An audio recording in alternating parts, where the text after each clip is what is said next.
Okay, so being judged on something you cannot change is one of the worst things people can do to one another. I've encountered this many times because I'm an Asian Pacific Islander, and it's one of the most uncomfortable feelings I've ever had to deal with. Sometimes I'm spoken to in a slow manner or asked if I understand Japanese or Chinese, and it's rather annoying. My ethnicity is something I cannot change because it's who I am, and although I am judged for my ethnicity, I do have the same rights as everyone else.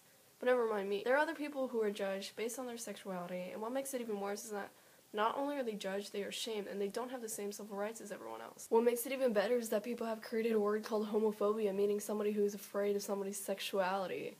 But I don't believe that's a real thing. How could you be scared of somebody's sexuality? What are people going to do? Force your family to become like them? I doubt it, because it's actually the other way around if you think about it. If you see them as a threat, then you might as well take shelter underground, because guess what? They're everywhere. We don't need to change people's sexualities. We need to change people's behaviors and actions towards other human beings. So I like to say, don't be selfish, be selfless. So instead of being afraid of different sexualities, how about we put our religious, political, and traditional aspects aside and focus on one another as human beings? You see, the problem is that people will try to apply for a job or the military, but in some cases they are denied because of their sexuality. Give LGBTs a chance to be accepted just as we have accepted others. What harm can they do when joining the military or getting the job they've hoped for?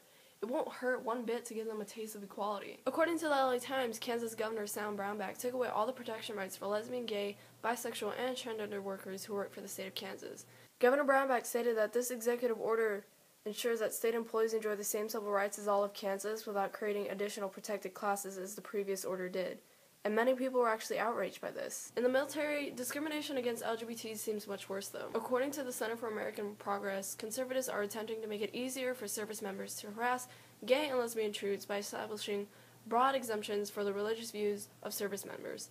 Transgender Americans are still prohibited from serving in the military in any capacity, and some veterans who were kicked out for being gay or lesbian are still fighting for a discharge upgrade, which affects their ability to gain health care coverage and find employment. With all that being said, today many of our youth who identify as lesbian, gay, bisexual, or transgenders are afraid of being who they are and are forced to hide their sexuality in fear of not being accepted. Research from the Human Rights Campaign shows that this is in fact true. 4 in 10 of the LGBT youth say they live in a community which isn't accepting of LGBT people. And 26% of the LGBT youth say their biggest problem is not feeling accepted by their family, trouble at school, and a fear of being open.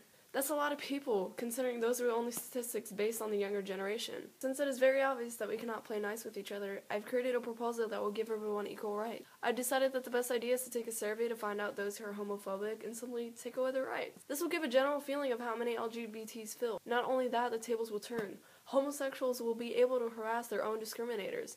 And will they be able to do anything about it? No, because their rights are gone. People who classify as different sexuality will no longer have to live in fear, nor will they have to hide their sexuality. They will have their right to the freedom of exercise without harassment.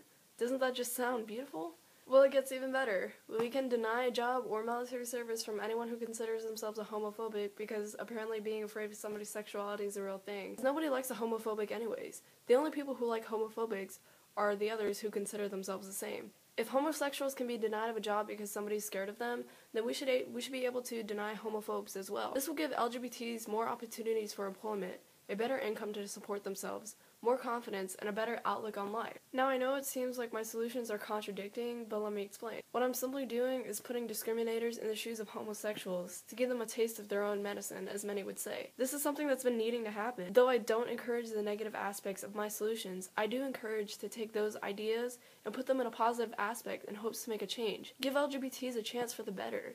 Not only will you be helping them, you'll be helping the world become a better place as well. These people cannot change their sexuality, and you can't force them. But if you take a look at yourself, you can change your actions towards others. Just give homosexuals a chance, just as we've done with others. It'll put an end to all the hate, the discrimination, and the harassment.